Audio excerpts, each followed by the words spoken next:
Seja bem-vindo aqui ao nosso Panorama 95, bom dia. Bom dia, Marcos, obrigado. É uma satisfação mais uma vez participar aqui do check-up, trazendo informações sobre a saúde do idoso. E hoje, para falar de um tema reconhecendo o adoecimento mental no idoso em tempos de pandemia. E aí? Bom, vivemos um tempo de muita tensão agora, né? Com esse agravamento da pandemia, então a gente resolveu falar sobre como reconhecer o adoecimento mental. Antes de reconhecer, tá chegando o café. Reconheço que é o melhor café do Brasil, é esse de Fatinha. Muito obrigado, Fatinha. Muito bem. Deus te abençoe. Beber até uma aguinha para... Então, reconhecer o adoecimento mental nos pacientes idosos é fundamental num período desse. Período esse que eles estão um ano sem poder ter liberdade de circular, um ano distante de suas famílias, um ano de parada nas suas terapias de reabilitação.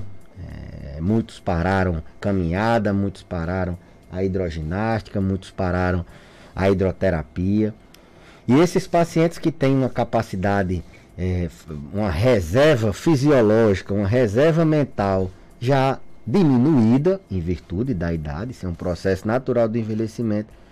Um ano nessa situação fez com que eles perdessem a saúde mental plena, quem já tinha comprometida, eles pioraram, né? E a física também. No contexto da saúde mental, o que a gente tem que ter em mente é que o que é normal, o que é doença. Alguns sentimentos são normais. A gente, quando perde um parente, a gente tem um sentimento de luto, um sentimento de perda. Muita gente está passando por isso agora. A gente, quando tem medo de alguma coisa lhe afetar a gente também, isso é um sentimento natural. Angústia com tantas notícias, até mesmo desesperança, tristeza. Quando isso se torna repetitivo, quando isso se torna recorrente, vários dias, e isso está interferindo nas suas atividades do dia a dia, isso começa a ser doença. Isso não é só normal. Não, isso é porque é da pandemia, é porque é idoso e tem muito preconceito dos pacientes, dos cuidadores da sociedade com depressão. Ninguém quer adoecer de depressão, ninguém quer adoecer de ansiedade, porque muitas têm medo de tomar remédio, outras com a ideia de que não, isso é fraqueza do espírito e assim por diante. Então, o que é normal, o que é patológico, o que requer intervenção, tratamento, seja com remédio ou não, esse é que é o grande desafio. É aí que a gente deve reconhecer. Aquele idoso que ele começou a discursar no sentido de que está sem esperança, no sentido de que não vai ter jeito, que a pandemia não vai passar, que ele não vai ficar bom, esse paciente ele deve ser, sim, acompanhado, deve ter assistência médica, deve ter assistência psíquica, deve ter uma assistência profissional. Eles começam a perder esperanças. Você imagina uma pessoa que está já no seu último terço da vida, que o prazer dela é ver a família, que o prazer dela é ir para a hidroginástica, que o prazer dessa pessoa é abraçar o neto, e ela está um ano sem poder fazer tudo isso. Então, para ela, um ano de vida é muita coisa. Uma pessoa que às vezes só tem mais 2 ou 3 anos de vida, ela começa a ter esses sentimentos negativos, esses sentimentos de desesperança, assim vamos dizer. Então, aquele idoso que começa a ter no discurso essas palavras de que não vai ter jeito, de desesperança, e até mesmo o discurso de morte, a gente tem que intervir, tem que ser abortado. Isso provavelmente é patológico, isso provavelmente é doença, é depressão, é um episódio depressivo, é alguma coisa que precisa ter uma intervenção. Outro sintoma bem comum e que passa, a gente já falou várias vezes de depressão nesse programa, e a gente reforça sempre que a depressão do paciente idoso, ela se manifesta diferente.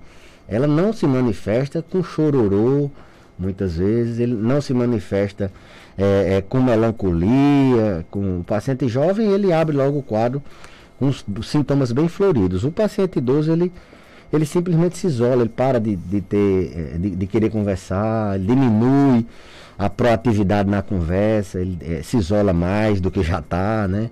Ele perde energia, ele diz, não, eu tô sem coragem, tô sem força, não tô mais com vontade, minha paciência tá pouca, ele altera o apetite, ele começa a se alimentar menos, e assim por diante. Então, reconhecer esse tipo de comportamento é importante, porque isso não é normal. Se isso, como aquele que eu falei no início, se isso persiste alguns dias, se isso está interferindo no dia a dia do paciente, como por exemplo, ele não cozinha mais, antigamente ela cozinhava, ele não agua mais as plantas, ele não quer mais tomar os remédios, isso é um fator que chama a atenção da importância da depressão, que não é só o risco de suicídio, não é só você ver seu pai ou sua mãe triste, é que ele abandona e ele tem dificuldade de aderir a certas terapias. Tem dificuldade já de reconhecer por todos os estigmas e preconceitos e tem dificuldade de aderir. Ele abandona o tratamento da diabetes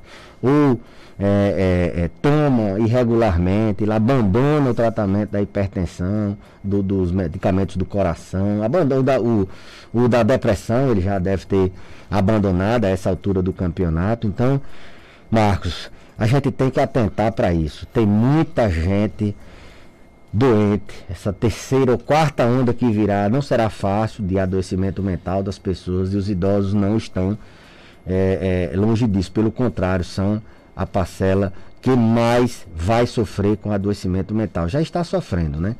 E adoecendo toda a família, o cuidador também já está doente e esse cuidador tem que se cuidar. Então esse adoecimento mental tem essas consequências dele não se nutrir bem, ou ele entra em desnutrição, ou ele abandona aquela dieta que ele tinha para diabetes, para hipertensão, porque está depressivo. A mente, o cérebro, é quem comanda todas as nossas ações. Manter esse equilíbrio, essa saúde mental é fundamental. Não só nesse período, em todo o período, em toda a vida. Para que a gente possa aderir aos tratamentos, para que a gente possa ter coragem, motivação de aguar a planta, de dar uma caminhada, de tomar um banho de sol. Se o paciente está deprimido, ele não vai fazer nada disso. E aí fica a família dizendo, eu digo a ele ou a ela, todo dia que é para fazer, mas não faz. Porque não consegue, está doente, está com anedonia, está sem volição. Então, isso é adoecimento mental.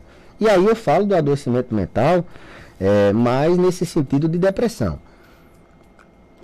Porque tem o adoecimento mental também da ansiedade. As pessoas, medo. O medo, ele, nesse momento agora, o medo está sendo um amigo, né? Que tem sido utilizado para inibir mais as pessoas a circularem, tem estimulado as pessoas a terem cuidados a mais, redobrar os cuidados, reforçar, retomar os cuidados. Mas o medo paralisa. O paciente que está com uma crise ansiosa, tem um transtorno do pânico, tem ansiedade generalizada, ele fica paralisado, ele fica numa rede deitado e morrendo de medo até de beber água, de falar com as pessoas. Isso passa do ponto. Então, está atrapalhando o dia a dia. Se você não está tendo, isso é um sofrimento mental muito importante. E não é por causa da pandemia, não. A pandemia agravou, mas seria por outra causa. Se não tivesse nada, o paciente que tem ansiedade, ele ainda assim não consegue ficar sem preocupação, sem ter medo de pensamentos assim, antecipatórios. A realidade que ele vive é a realidade de amanhã, ele não vive hoje. Ele vive sempre o amanhã, pensando no futuro. Então, a ansiedade é outra patologia que a gente tem que reconhecer no paciente idoso. O paciente idoso, ele paralisa, e as duas coisas, depressão e ansiedade, andam muito lado a lado.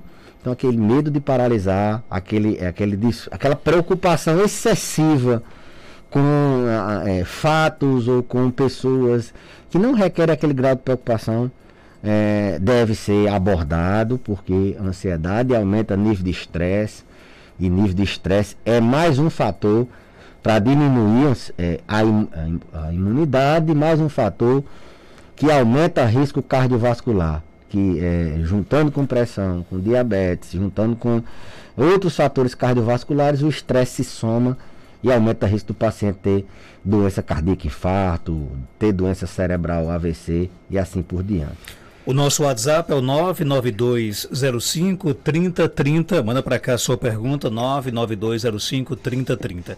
A ouvinte pergunta: e quando o idoso vive constantemente com fome?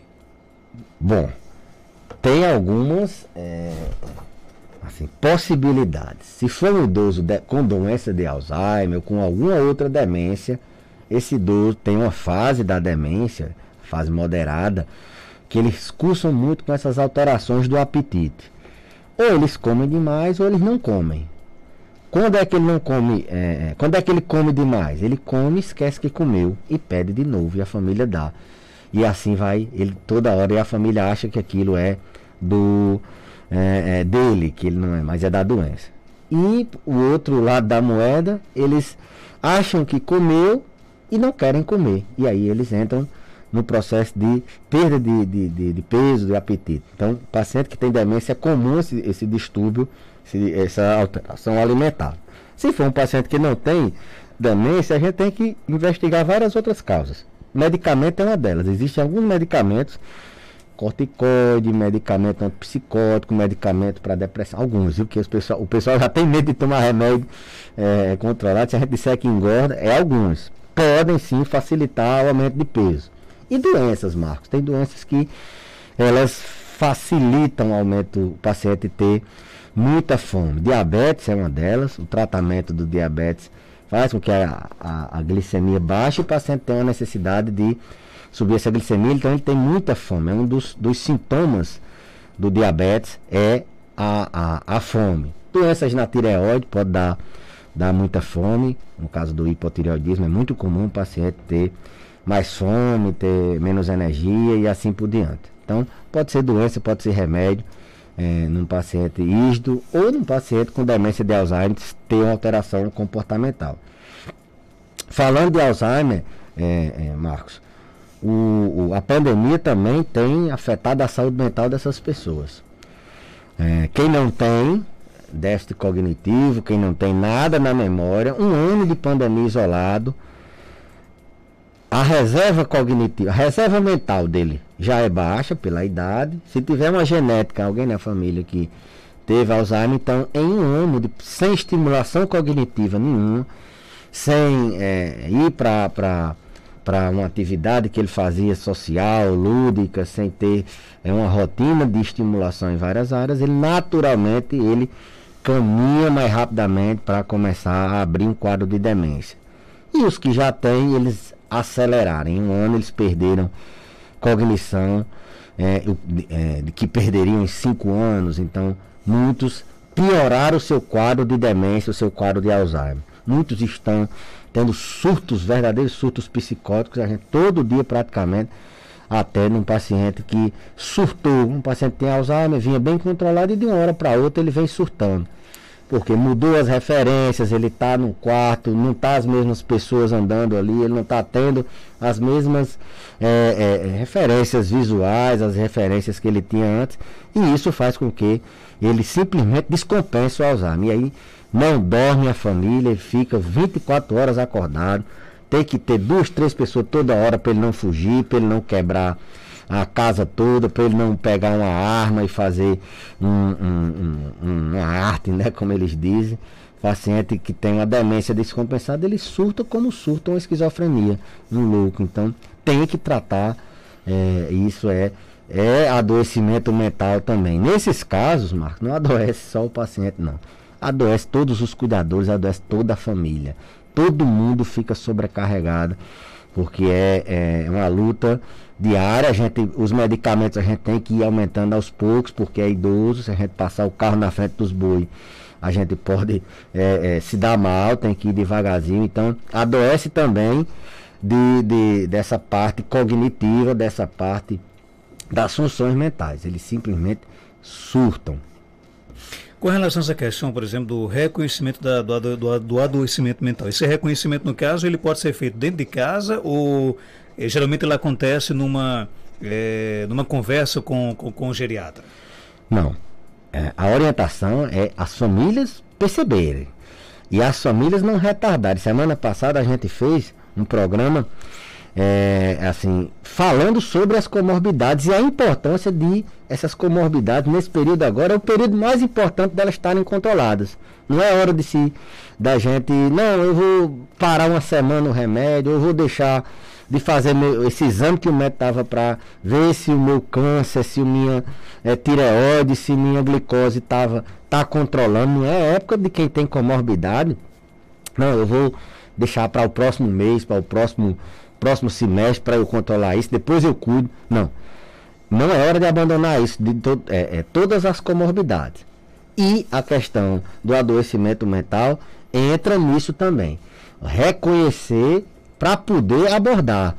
Não adianta de nada você evitar que um paciente fique dentro de casa, não pegue o Covid e ele morra assim, socialmente. Ele agora perdeu todas as funções mentais dele e além disso adoeceu toda a família. Ou esse paciente fica agitado demais, sofre uma queda e vai ter que ir para o hospital de todo jeito. Ele pode se proteger do Covid e morrer de outra coisa. Exato, né? Esse é que é o grande dilema nos pacientes idosos, de não retardar. Todo dia eu tenho problemas assim, não é problemas, mas a gente tenta sempre negociar com as famílias da importância, a gente tenta o máximo que pode deixar em casa, mas as famílias têm medo primeiro de falar e da gente propor de ir para o hospital. Eu sempre digo, morreu muito idoso de Covid, mas eu acho que a metade ou mais de pessoas morreram indiretamente. Não deu Covid, mas um dia ou dois que não levou para o hospital para dar uma hidratada, para passar um antibiótico, para a gente fazer os exames e reconhecer que era infecção e tratar com antibiótico. Ou o paciente que começou a sentir coisas estranhas, era um infarto, e quando veio já estava 2, 3 dias o paciente infartado, ou começou a abrir quadro AVC, as famílias com medo não ligavam, e se ligavam já era 2, 3 dias depois. Isso tem que ser combatido, as outras doenças continuam. Esses pacientes eles vivem num limite assim, entre a vida e a morte muito grande, vida e doenças, de descompensar doenças muito grandes. Então esqueça essa história de se adoecer. Não, eu vou priorizar, não vou sair para canto nenhum, eu vou ter cuidado em casa, mas se o idoso adoecer, tem que procurar assistência, seja assistência na unidade de saúde, e aí, Marcos, as pessoas ainda estão utilizando pouco o recurso da tecnologia. Você pode simplesmente, seu pai adoeceu, eu vou na unidade de saúde, combina com o primo para ficar com o celular dentro de casa, prepara o ambiente, sem zoada, porque do outro lado também tem que ter, e na hora faz uma videochamada. A gente já vê o ambiente do paciente, o momento que ele vive, vê o quadro dele. Se é um quadro desse de adoecimento mental, aí é que é mais fácil da gente fazer essa teleconsulta. Hoje está permitido.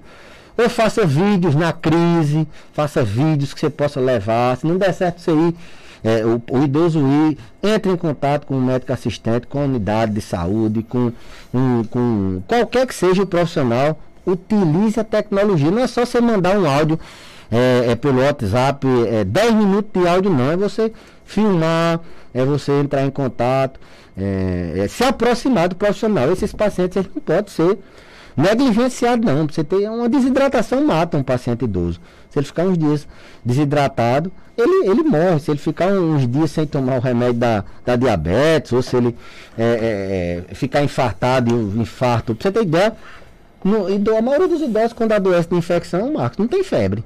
Como é que você vai saber? Então tem que ter esse cuidado. Começou a perder apetite, ficar amorrinhado, ficar dentro de casa, tem que buscar auxílio. Eu tenho trazido, urgentemente, né? Eu tenho trazido isso recorrentemente, Marcos, porque nos preocupa. Isso a gente fica angustiado quando a gente tem assim, um atraso que a gente poderia ter feito antes, porque as famílias, a sociedade realmente está com muito medo.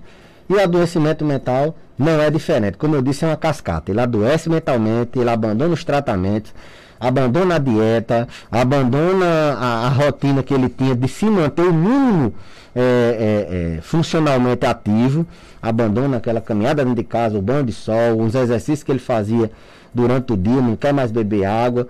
Então o adoecimento mental é só a ponta do iceberg. Por trás está toda uma cascata de piora de outras comorbidades. Vamos para o nosso WhatsApp, 99205-3030. Bom dia. Bom dia, doutor. A minha mãe sofreu uma queda Hoje faz uns 15 dias. Aí, no dia que ela sofreu a queda, num domingo de tarde, a gente também ficou com medo de levar ela para o SES por causa do Covid. Aí, quando foi no outro dia, a gente chamou o SAMU. Aí o SAMU, quando viu ela, disse que ela tinha quebrado o fêmur. E ele disse que quando acontecesse um negócio desse, se acontecesse por alguém perto da gente, algum vizinho, a gente aconselhasse a levar. Porque lá eles dizem que você tem que levar. A gente com medo não levou. Graças a Deus ela fez a cirurgia, hoje é o retorno dela. E vamos ver se ela se sarou tudo por dentro. Que deu tudo certo, graças a Deus, de ela ter feito a cirurgia. Ah, Maria, foi um aperreio, porque a gente não sabia se levava, se ficava. Uma hora nós decidimos levar, outra hora nós decidimos ficar por causa com medo do Covid. Às vezes o medo custa caro, né? Custa caro. Um caso desse foi bem emblemático, o depoimento da ouvinte. Uma queda, por exemplo, independente de ter tido fratura, idoso quando cai, eu sempre digo, ele não quebra não, ele se desmancha. Então a probabilidade de ter uma fratura é altíssima em qualquer queda, seja a mínima possível, porque o osso dele é frágil, o osso dele é oco, tem osteoporose.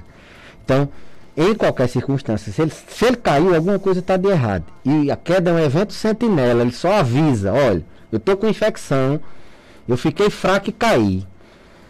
Queda, a gente não pode subvalorizar no paciente idoso, não. Olha, eu tive um desmaio e caí, eu tive uma tontura e caí. Então eu tenho que investigar, além de cuidar dos ferimentos ou da fratura, por que caiu? Será que foi uma arritmia? Será que ele infartou? Será que ele teve um AVC? Será que ele abriu um quadro de tontura sério que vai precisar tratar? Ou é uma infecção? Então só por isso já tem que procurar auxílio, né? E além disso ainda tem o risco de estar fraturada, a pessoa não reconhecer. Um paciente que tem demência, ele não sabe dizer que está com dor. Está lá a costela fraturada, ele se agita e a família não sabe por que é. Daqui a pouco abre uma pneumonia e assim é cascata. Então, eu esqueci de falar inclusive do SAMU, né? A gente falou da atenção básica, tem os canais do SAMU que eles triam, que eles têm que chamar. E outra coisa, levar o CESP, o Hospital Regional, ele é a referência, certo, de Covid. Mas o Hospital Regional não é urgência clínica. O paciente que não tem suspeita de Covid, ele fica num canto totalmente protegido de pacientes que não têm Covid. Você não vai passar na frente do hospital e pegar Covid, não. Tanto que eu estou há um ano lá trabalhando e não peguei Covid. Mas tem gente que não passa nem perto do hospital, né? Não, tem gente que não passa nem naquela rua, mas não, ali na frente, que eles vão pegar. Não, adoecer o seu canto, o único canto que tem de você adoecer e é lá tem um canto que é para Covid, uma porta entra à direita e a outra entra à esquerda. Você é triado na frente. E agora o medo, as pessoas ainda não saíram de casa, as pessoas estão vendo as coisas pela internet, assim, isso eu entendo, mas estamos aqui exatamente para desfazer isso. Idoso com comorbidade, frágil, idoso em geral, não pode ficar em casa esperando adoecer, não. Adoeceu, sentiu que está diferente, procura auxílio. Uma ligação, manda um vídeo, e-mail, WhatsApp, o meu, se não conseguir nada disso, vai alguém lá no posto de saúde ou lá no consultório e passa o quadro para saber se o profissional de saúde ele vai saber identificar. Não, traga aqui que eu quero ver. Ou então não, faça uma videochamada. Não, faça isso, faça esse exame, faça aquilo. Hoje a gente está autorizado pelo conselho a fazer esse tipo de atendimento. Ok, recado dado, né? Adoeceu, procure imediatamente, principalmente se for idoso, ajuda médica, né? Se for idoso. Não vai aguardar, não, né? Não. Se for idoso, ele tem que ir. E pacientes também com muitas comorbidades. Doutor Belísio, obrigado por sua participação. Hoje estamos aqui entre flamenguistas aqui no estúdio, né? Rapaz, deu até certo que eu vou conversar com o padre sobre benzer. Vai se confessar, não? Não, pedi para fazer uma benção lá no consultório. Fazia disso que eu queria, deu até certo e eu gostei dessa máscara dele. Máscara de campeão. A gente tá engateando, né? Vai parar, né? Parece que parou. Temos que vender algumas peças e reforçar o time, né? Obrigado pela sua participação. Até terça-feira. Até terça-feira, Marcos, eu que agradeço mais uma vez. São 7h53. Vou para o intervalo começar. Na sequência, vou conversar com o padre Alcivan, outro flamenguista, né? Vai falar sobre a campanha de arrecadação de alimentos que a Pastoral Familiar da Paróquia de Santana, em ação conjunta com os grupos SCC, EJC, encontro de equipes de Nossa Senhora e Caritas Diocesana, estão realizando aqui na nossa Diocese de Caicó. Daqui a pouco, detalhes aqui no nosso programa que volta já já.